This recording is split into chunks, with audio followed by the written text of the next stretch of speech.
Okay, good morning. Director Kennedy having arrived, we will now go ahead and call the meeting to order at 9:32 a.m. And I would ask the clerk to please call roll and establish a quorum. Good morning. Happy New Year. Happy New Year. Member Aquino? Here. Desmond? Dickinson? Kaplan? Karpinski Costa? Present. Kennedy? Here. Orozco? Here. Talamantes? Here. Rodriguez? Here. Robles? Here. Sander? Here. Cerna? Here. Soon? Here. Villegas? And Hume. And you have a quorum. Okay, great. Would you please adjust the flag and join Reserve Member Robles in the Pledge of Allegiance? Everard, pledge.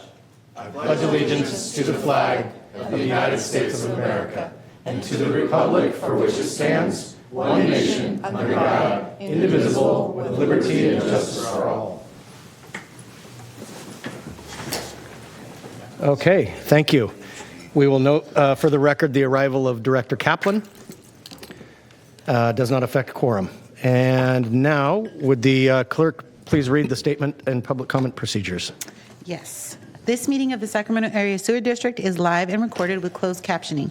It is cablecast on Metro Cable 14, the local government affairs channel on the Comcast and DirecTV Uverse cable systems. It is also live streamed at metro14live.saccounty.gov. Today's meeting replays Sunday, January 12th at 9 a.m. on Metro Cable Channel 14. Once posted, the recording of this meeting will be viewed on demand at youtube.com/Metro Cable 14.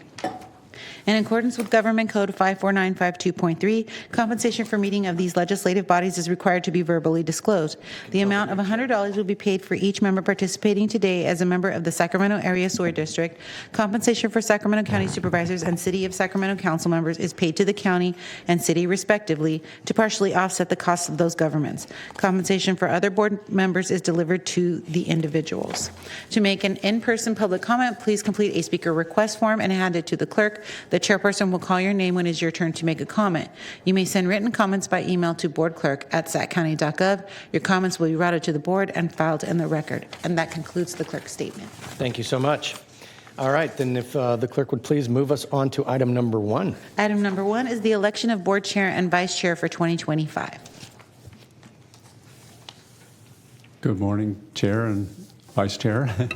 Good morning, Chair and board members. This is our annual, I guess you could call it a peaceful transfer of power. we do this every year. It's a 2-year commitment. So you typically go vice chair the first year and chair the second year. We bounce back and forth between a county member and a city member. And we also have the history of this, so we've kept track of the order. And so if you follow past practice, this year the incoming chair would be Director Karpinski Costa from the City of Citrus Heights, and the incoming vice chair would be Director Cerna from the County of Sacramento. So that's kind of just laying the stage, and I'll turn it back over to Chair Hume to facilitate. Very good. Thank you, Christoph. So the only certainty in all of this is that I will no longer be chair. And please hold your applause. And so I'll go ahead and check if there's any public comments on this item. We do not have any speaker slips. Very good. Thank you, Roger. Just in time. Notify Roger's no vote. Is there a motion and a second?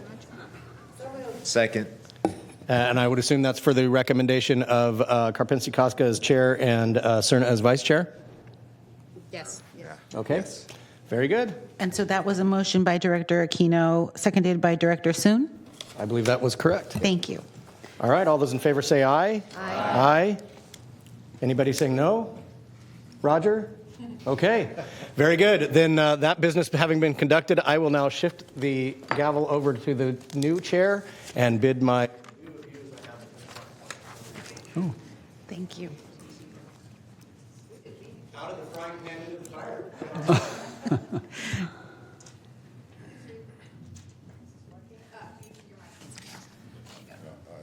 He's my trusty assistant. There we go. Item number 2. Thank you. Is the option to nominate a SacSewer board member to join the Sacramento Local Agency Formation Commission Special District Advisory Committee. Good morning, Chair, members of the board. Mike Hewitt, Director of Policy and Planning. So we received a letter from LAFCO. As most of you know, it's a local agency formation committee or commission, and they're asking for nominations from our board to be a part of the Special District Advisory Committee. A few of you are on the LAFCO board. But those of you that don't know what LAFCO does, they're a countywide commission that ensures the orderly formation of local agencies. They preserve open space and discourage sprawl. Something relative to us is they actually participated and approved the merger of the districts into one as we are now today. This is a chance for SacSewer to have a voice on the SDAC. They weigh in on water district consolidation efforts. They participate in municipal services review discussions. They do talk about financial issues that might affect special districts. And they also opine on LAFCO staffing. So the committee consists of 9 to 17 members on that committee. 2 of them are special district members. It's a 2-year commitment. They meet quarterly on the 5th Tuesday of every month at 7 p.m. So we recommend that your board nominate someone from the board to be on that committee. We meet generally at 5, not 7. Or are you talking just the specials? I'm talking the special district committee. So they have 9 to 17 members. Okay. Yeah. Yeah, if you select a member, then we'll arrange to get the chair to sign that and actually send it into LAFCO. That nomination is due January 31st. So with that, I'll turn it back over to Director Kapinski-Costa. Question, is the nomination a sure thing, or is it just competitive with other nominations from other special districts? Nodding, Director Kaplan. I believe it's a competitive. You're being nominated. I don't know the chances of actually it getting approved, but Director Kaplan might know a little more. So this is generally, since it's not necessarily LAFCO committee appointment, this is the special part. I don't believe it's that competitive. I guess I'll start with volunteers. Do we have a volunteer who wants to be our nomination? It's pretty fun, and if you like development and talking policy issues, water, connection, it is fun to be on if that is your jam. Okay, we have a volunteer, Supervisor Rodriguez. Any other volunteers? I'll nominate Supervisor Rodriguez. And I'll second. Okay, all those in favor, say aye. Aye. Okay, I'll sign it. And that was a nomination or a motion by Chairperson Karpinski-Costa and a second by Director Kaplan. Yes, ma'am. Thank you. That works. Until I learn everybody where they're sitting. Next Item number 3 is to approve the revised board delegated authorities document. All right. Good morning, Chair, members of the board. Mike Hewitt, Director of Policy and Planning.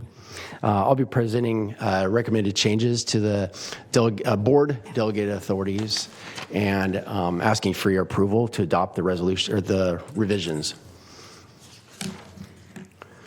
So a little bit of background. The delegated authorities have been in place since 1998. They were last revised in October 2017.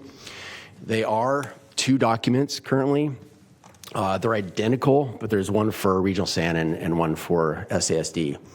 So with the merger, it paved the way and it kind of triggered us to look into consolidating it. One of the benefits of merging, to consolidate those 2 documents into one. We looked into what other agencies are doing and making sure we're in the ballpark there. There's also been a lot of inflationary cost increases over the years, which drove us to looking at the cost thresholds. And we also have approved a number of other policies and delegated authorities that's elsewhere in documentation that we're trying to bring together in one document so it's easier for folks to find and manage. So, summary of the changes.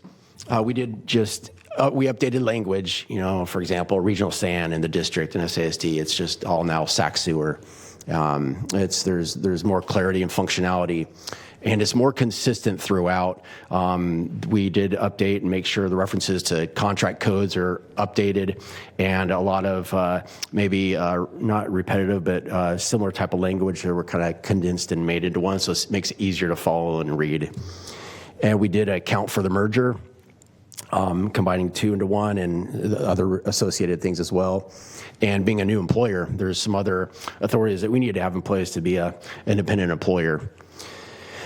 We also are increasing the approval thresholds for a number of things. Again, the cost driver, the inflation, and even comparing with the other agencies triggered us to do that. I won't go through all of them, but I'll go through just a few examples. On the lower end, purchasing goods and services, we're suggesting bumping it up from $5,000 to $10,000. That's for just buying pipe or renting equipment to doing work in the field. And then we have funding, support, and research studies. There's a number of things we participate in with other organizations that's more statewide, that is more pooled and a good resource for us. And we're suggesting upping that from $100,000 to $200,000. And similarly, we're suggesting upping the contracts for consultants and agreements and works of improvement, sort of construction, from $150,000 also up to $200,000.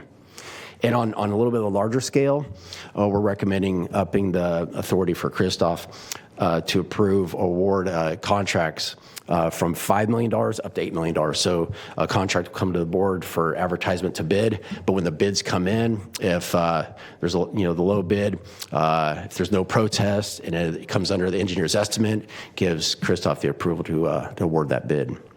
There are a couple of thresholds that we cannot adjust because they're statutorily in place, so we'd have to do some legislation to make that change. For example, over $35,000, you have to do a competitive formal bid process for construction contracts. So there's a couple places where that's in place. The other changes is consolidating authorities and adding new authorities. An example of consolidating an authority, Delegated Authority number 20. That's management of real property interest. We absorbed that within Delegated Authority 19 and 21, which are the real property acquisition and relocation assistance and asset management disposal. It just trimmed it down from having 3 authorities down to 2 with little change, but the same outcome. And then we also pulled in other policies and delegated authorities and different documentation, different board actions into this delegated authorities document. Some examples of that are the subrogation claims, the backups into structures. We have the confluence policy, which is basically the confluence program, is how we manage our non-rate, non-fee monies. And then our personnel authorities. So that came from the personnel, our new personnel policies, employer-employee relations policies, et cetera. There is one additional authority that we added to the personnel authorities. It is the reallocation of a position from, if you have a vacant position, reallocating it to a different type of position. If it is less than $75,000 in salary over the year, Christoph has the authority to make that change. And then 2 brand new authorities is the risk management. This allows Christoph to sign applications to get quotes from insurance agencies. And then we have the claims authority, which gives Christoph the authority, the district engineer, the authority to negotiate and settle claims for property, liability, workers' comp, cyber, employment claims, things like that. It allows him to settle claims up to $100,000, and if it's over $50,000, he needs concurrence from legal counsel. So with that, I'll wrap it back to the recommendation is recommending your board to adopt the revisions to the delegated authorities document and rescind the 2 previous ones. Thank you, Mike. Are there any comments or questions from our staff, of our board members? Go for it. Got to figure out turn it on. Thank you, Mike, for thank you, Madam Chair. Thank you, Mike, for the presentation. I just wanted to clarify, and I think for the most part, staff's pretty good at letting us know when there are these sort of change orders or where there are override. Anything that has to do with moving the dial off budget and off the timing, we're updated pretty regularly, and I think staff's done an amazing job of that. I agree with the concept ideas that are presented in terms of the language and the dollar amounts for the thresholds, the delegated authority, but I think it's imperative that we as a board are aware of when those sort of settlement claims are being taken care of, when those additional contract costs that are now from 5 to 8 million. That's a lot of money. Yeah. It's a lot. It's not relative to our budget, but things ebb and flow, and so I just think there needs to be clarity around how much information flows out of the office that now has additional delegated authority to this body, so that we are aware, because we are accountable to the public for every dollar, because these are ratepayer dollars, right? So Yeah, and quite a few of these delegated authorities have a requirement to report, and a lot of them we report annually. So that is in play for us to be transparent on things that do, fall into the threshold, but are still worthy of bringing to your board and to public for transparency. that's what I'd be looking for. Thank you, Madam Chair. One thing also on the construction contracts, the 5 million to 8 million, that would be something where you would see the initial authorization to advertise for bid. At that point, we would inform you. And by the way, if this comes in under the engineer's estimate and no protests, then I would be able to award it. But we'll let you know that at that board meeting as well. Director Sanders? Yeah, thank you. This is kind of unique, I guess, from my perspective as a city representative and as someone who founded a city. There was no city government when I first got elected. We had to build everything from the ground up. And we saw the transition from county to non-county to, our provision of services as opposed to the county's way of doing it. And this agency, moving forward is doing something similar in a way, being relaunched essentially independently of how we were born and managed under the county. And so I just want to encourage you to be really creative about how you think about management, because you're no longer bound by the structures that would have artificially contained what you may have done before. This is an opportunity to be really creative and cutting edge and make us, more efficient for our ratepayers, because you don't have to fit into a system that wasn't designed for what we do, because you're not part of that larger organization. So, as a city, we found enormous efficiencies in shifting from county level service. I'm not blaming the county, it's just that's the way institutions function. I kick you under the desk. Vice Chair, I apologize for that. I'm here in your house saying this too. But just, dialing stuff in for exactly what we wanted, we were able to offer our residents a lot more for a lot less in cost. And I suspect we as an agency can do the same thing, assuming we can get the blinders off to be able to look and figure that out. So I don't have problems with any of the authorities here. I would actually wonder if we're still being too restrictive. Yeah.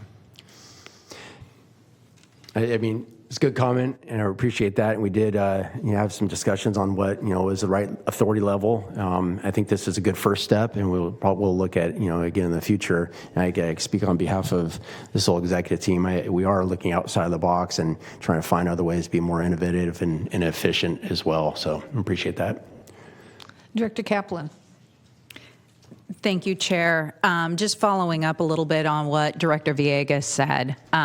The key is, I think, the authority and the delegation and the cleaning up, much needed. You're no longer, you're a new organization. And so you're accounting for that. But one of the things I heard you say, Mike, is while there is mechanisms for reporting, that reporting is annual.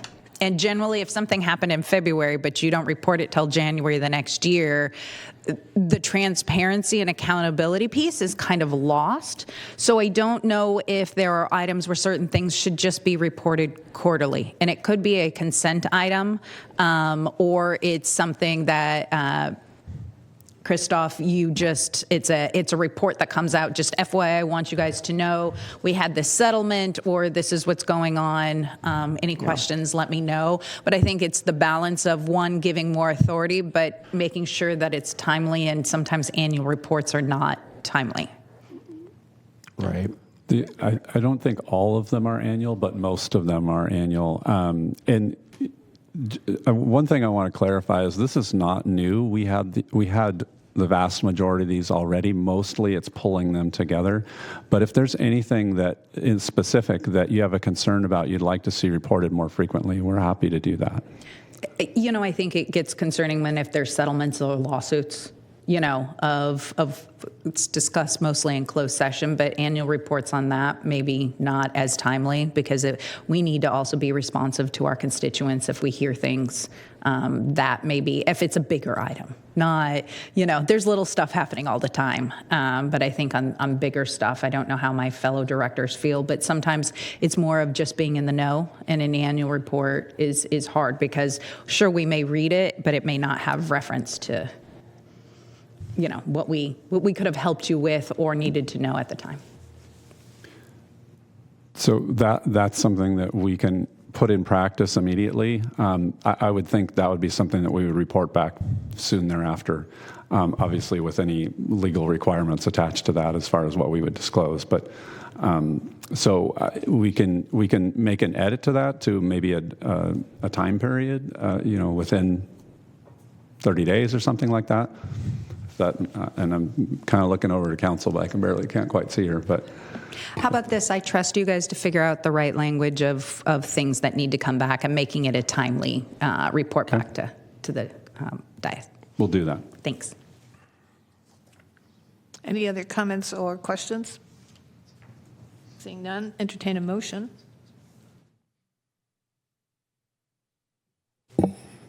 Second. Moved by Director Villegas, seconded by Director Suen, I think. All those in favor, say aye. Aye. Okay. Moving on to the next item. Did not have any public comment speakers signed up to speak. Your next item is receive a presentation on the SOAR Lifeline Rate Assistance Program, outreach plans, and potential budget impacts.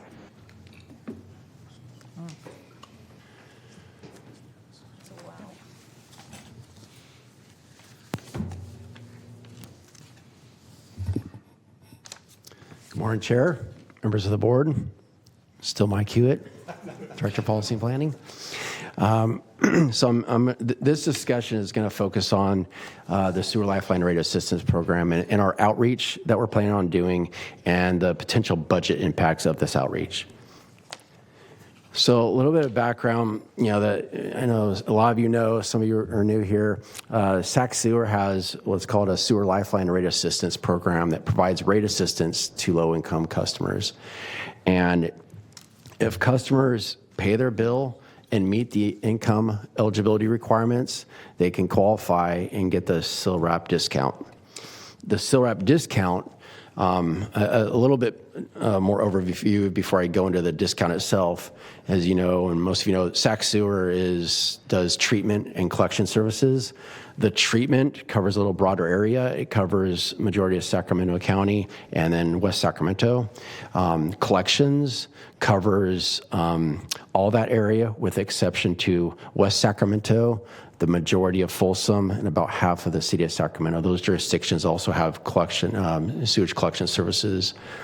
And so if you are in a treatment and collection area and you do meet these eligibility requirements, you'll receive $13.75 off your monthly bill for treatment, and you'll receive $2.50 off your monthly bill for collection.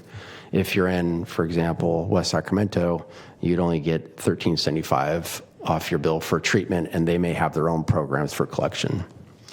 So back in late 2023, we went to your board and suggested a 3-year rate increase. The first rate increase was effective July 1st, 2024. And your board at that time suggested we look in expanding outreach and also increasing the discount of the SILRAP program for those customers that qualify. we did do that. And staff did do additional outreach, and we saw a bump in participation levels. We also did get approval to increase the SILRAP discount, which was really proportional to the rate increase that went in play July 1st, 2024.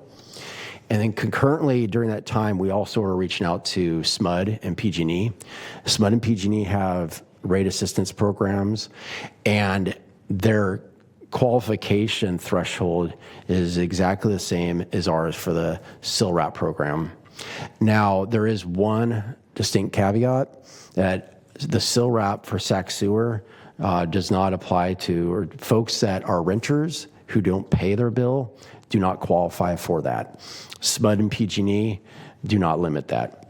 So we did get at the address list from SMUD and PG&E. It took some time. We had to get non-disclosure agreements in place and so forth. And we were a bit shocked about the number of addresses in Sac County. So I'm going to hold on here. There's more to this. There were 51,000 addresses in Sac County, particularly when comparing to the SMUD program, who receive SMUD's rate assistance program, but does not receive SacSewer SILRAP.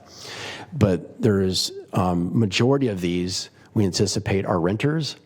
As you can see, that first line, the little over 13,000 are owner-occupied or renters living at that resident that receive the bill. The others, the nearly 10,000, are likely single-family residences or renters are renting from that resident, and the owner is receiving the bill at a different address.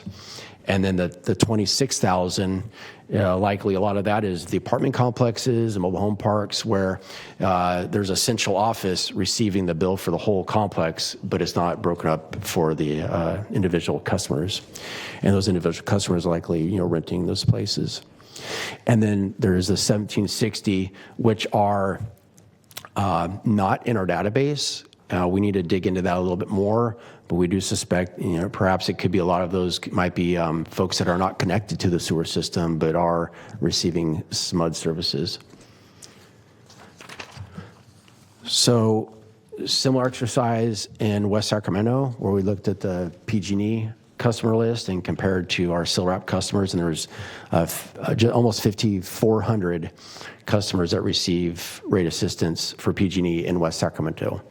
This one's a little more tricky to dive into the details like we do with SMUD. I think we're going to get there, but we internally do not have this GIS information to break it down, so we're working closely with West Sacramento folks to see if we can get that breakdown through their staff and their GIS information. But in totality, we have about 56,000 customers that receive the SMUD and PG&E rate assistance, but not the SILRAP. Little context on some numbers for the SILRAP. First of all, the SILRAP is a non-rate, non-fee funded program. It is part of the overarching Confluence program.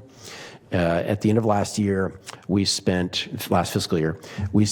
$2 million on the SILRAP. Our budget is $3.35. So we have about $1.3 million cushion there. And we have about close to 11,000 customers currently enrolled. So we looked at that, okay, what would be the impact if we got folks on board with the SILRAP program? So we did a sensitivity analysis on if we sent all 56,000 customers notices and we got, let's say, half of them responded, qualify and enroll in our SILRAP program, that would cost us about $5.3 million and would essentially, it'd be a lot more enrollees, almost triple the amount we have now. And then, 25%, it would be at $2.6 million, and if 10% of those folks would be $1.1 million. So that was a lot at once. So we say, well, how do we go through this? Do we email or do we notify everyone at once, or we do a phased approach? We're suggesting a phased approach, and that would be notifying the first row here where there's a little over 13,000 that we think is that there's a high likelihood that these folks could qualify. Whether or not they do apply or whether or not they still live there, that's still to be determined. but we would notify them and see if, and see what that response is. And then we'd hold the rest for a phase 2 or phase 3 process later. So we did a sensitivity analysis on that. If we just notify the phase 1 group, let's say 75% of those folks qualified and enrolled, well, that would be about a $1.9 million hit. And then if 55% enrolled, 1.4 million, and down to 35%, it'd be 900,000. Now, putting all these numbers in perspective, the range of the SILRAP cost, if we notified the phase 1 customers, would be 900,000 to 1.9 million. Now, this does not include West Sac, so if we added West Sac, we're expecting, maybe it's $100,000, $200,000 on each end. So maybe it's about $1 to $2 million we're expecting to have to increase what we're spending on SILRAP. Again, in 2023-24 fiscal year end, we have a $1.3 million buffer there. The Confluence program as a whole has about $3 million cushion if you're looking at the numbers at the end of last fiscal year. So Christoph has the authority to move monies from other programs if we needed to move some money over to cover the SILRAP budget if it did go over budget. Let me go back here real quick because I don't know if I could go back. Maybe not. But what I do want to say is I did do a quick look the other day on how we're trending as far as our numbers go. And as of the first half of this year, we've spent about $2.5 million in the Confluence program. So if you double that, that'd be $5 million by the end of the year. So it's trending more than what we spent last year. So we may only have $2 million in the Confluence program to play with there. So next steps would be to notify the phase 1 potential SILRAP candidates and give it about 2 months to see what the response looks like. And then at that time, prepare what our phase 2 and phase 3 plan would look like and bring that back to your board on the results we got from the phase 1 outreach and then what our plan of attack is for phase 2 and phase 3. And with that, I'll open up to feedback and questions or comments. Thank you. Director Orozco? Thank you very much. And thank you for the presentation. I do remember a few years ago discussing this in depth around the table, and we all had a lot of feedback to offer when it came to this very important program. I asked my request to speak because you said, and if we add West Sac. Now, I'm just wondering, you do mean when we add West Sac? Okay, when I just want to make that clear. All right, good. And then ultimately, I would love to talk further about how our staff is working with the team, because I know we are a different set of beasts over there, given that we have PG&E only. Yeah. But how we can outreach in person to our community, if that's even a possibility. I'd like to see that. We have a lot of non-English speaking residents in West Sacramento, but we do have a lot of community events where we could perhaps have a table out there and really outreach to folks and let them know what's available to them. Because I know that with PG&E hikes coming up, we just got notice that we have a gas increase coming to our community and lots of folks on fixed income. We definitely want to make sure we're getting all the information out as much as possible. Okay. Thank you. Yeah, sounds good. And just to add that, we just did get some contact information within the last week or two, and so we're in the early stages of working with your West Sacramento staff. But we'll keep that in mind and pursue that as well. And let me know if there's anything that I can do on that end to help facilitate. Sounds good. Thank you. Director Keno? Thank you. So just a question about the qualification process.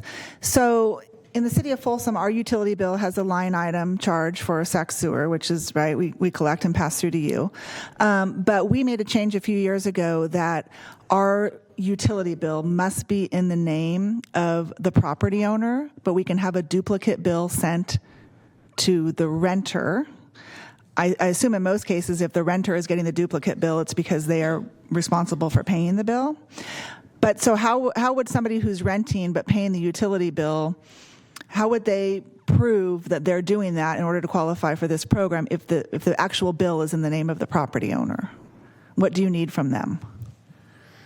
I'm going to look over to Tepa. Do you have knowledge on that? That's an interesting one. I don't know that, that we have a set way of going around that. We'll have to get creative to see what kind of evidence we would ask the customer to show that they actually financially responsible for that bill. So I don't have a clear answer here, but we could get back to you.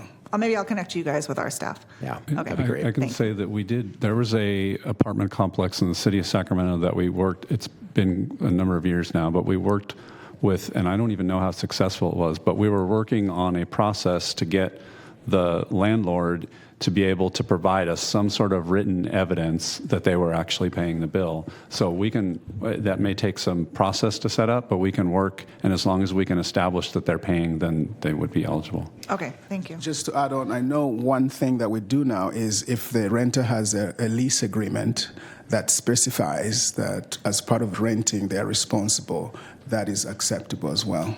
Got it. Okay, thank you. Is that your phase two, though? Is definition of the phase two people were people who might be mobile home parks or who pay their rent, which includes their sewer? Yeah, but Is I that think your this phase is kind two? of a quasi that, it might be that the renter is actually paying the bill. So they might be part of the phase one if they actually identified as the person paying the bill. And if they could show proof that they pay the bill, then that would also support that phase one. But you said SMUD has a program that you don't have to have your name on the bill, right? Right, that's right. And that would be the phase two and the phase three. The phase two and phase three are most likely majority, if not all, renters. Okay. I have no more requests to speak unless somebody wants to push the button. Are there any public comment on this? I do not have any speaker slips for this item. Okay. Is this a action item? It is a receive and file. Received, file. Received, filed. Check. Thank you. Next item, please. Next item is the miscellaneous director and district engineer matters. I'll go ahead and jump in and let's, okay. Vince. So first of all, I just wanted to welcome all our new board members because we've got a few new ones and some returning members as well. So thank you all for joining us. We got a full quorum today, and that's good. Our next board meeting is January 22nd, so we do have 2 meetings this month, so just keep that in mind. And then the only thing I had, and I also wanted to just mention that Director Aquino, this is her last board meeting because they're doing a little bit of reshuffling in the city of Folsom and with their regional assignments. So I just wanted to recognize you for your service. Thank you. And the last thing I have is just to introduce a couple of new staff, not new staff, but I've been going through and introducing our section managers and giving you a chance to get to know them a little bit. So we have 2 more section managers coming along, Dylan Mealy and Srivi Ramamurthy, and I'll start with Dylan.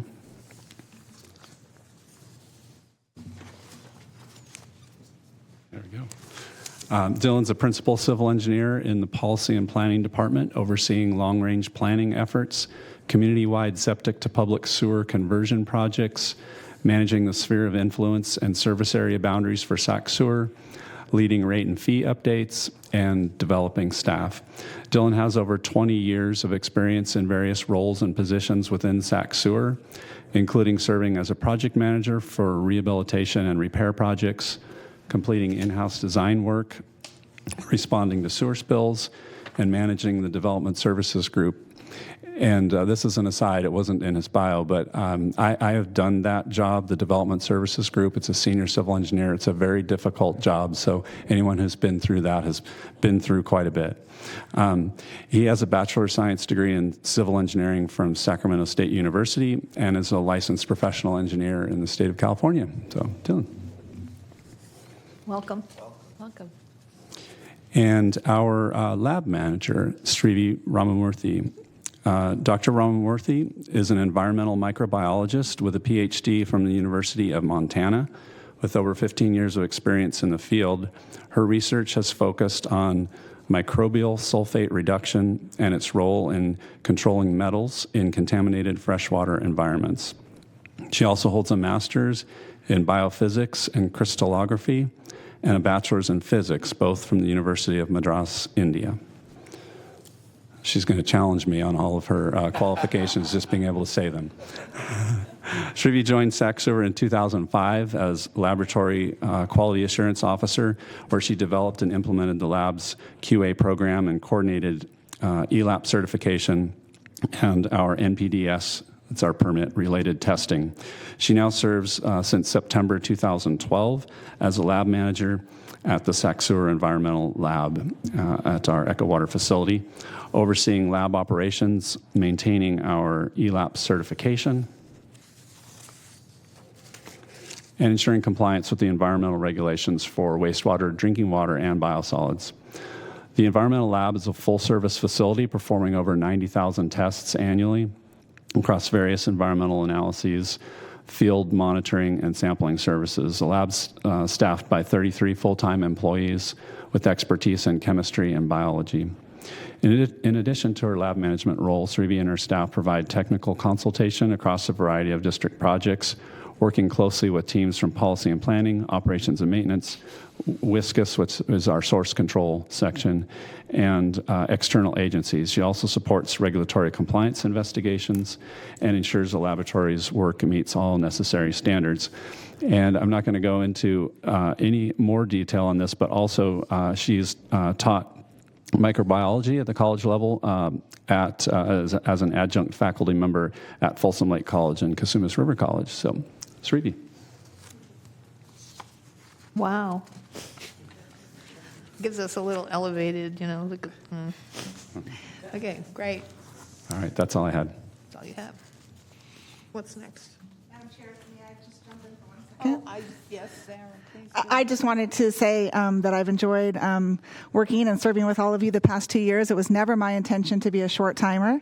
I took over this position when Carrie Howell left our council, but as Christoph alluded to, we recently welcomed 2 new members to the Folsom City Council, and it seemed like a good time to rebalance our board and our committee assignments so that every member of the council gets to have a regional assignment or 2. As you know, it's important to establish those regional relationships. So I'm going to stay on as the alternate, so you may see me now and then. But Justin Rathel, one of our new council members, will be taking over. He is an engineer, and he spent the past 4 years on the county's planning commission, serving with Joe Phil. So you will be in good hands. And I just want to extend my thanks to the district staff.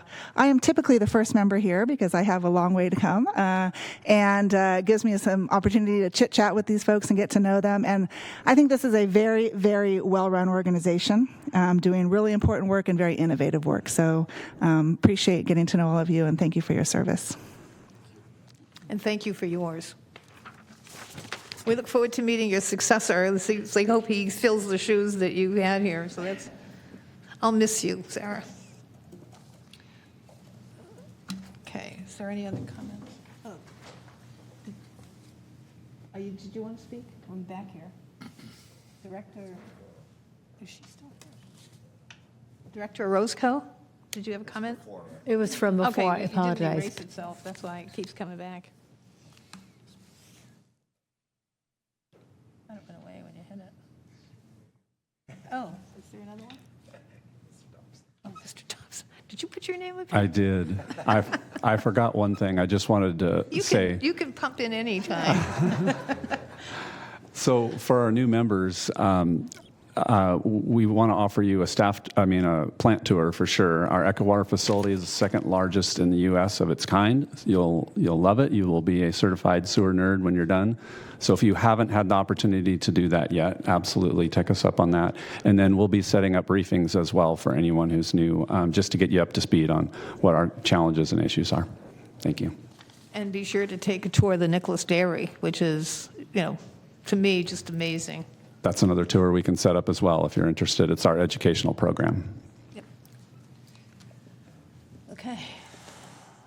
Moving on. What's next? Moving to item number 6. This is public comment, comments from the public on issues not on the posted agenda, and I do not have any speaker requests for.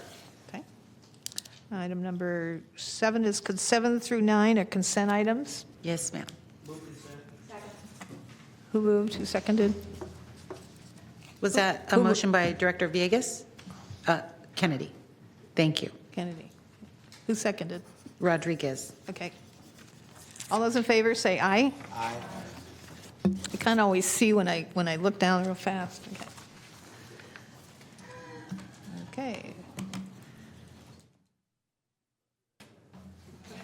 And that concludes the business. That There are no concludes, other there's no items. miscellaneous items, so No, there then the are no next on the miscellaneous. agenda is adjourn, right? Yes, ma'am. So do I bang this? Yes, ma'am. Thank Adjourn. you. They just said, they just approved it, yeah.